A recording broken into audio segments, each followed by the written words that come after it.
প্রিয় দাখিল ষষ্ঠ শ্রেণীর শিক্ষার্থী বন্ধুরা, কেমন আছো তোমরা? আশা করি সবাই ভালো আছো।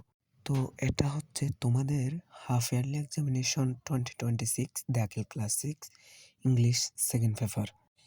এটা হচ্ছে আলপাতা প্রকাশিত একটি প্রশ্ন। আর হ্যাঁ, এটার উত্তর লাগলে কিন্তু অবশ্যই কমেন্টে জানাতে ভুলবে না। আর এরকম নিয়মিত আরও সকল বিষয়ের আলপাতা প্রশ্ন পেতে চ্যানেলটিকে সাবস্ক্রাইব করে পাশে থাকবেন। আর যারা অলরেডি সাবস্ক্রাইব করেছো তাদেরকে অসংখ্য ধন্যবাদ। তো শিক্ষার্থী বন্ধুরা, তোমরা প্রশ্নটি দেখতে থাকো।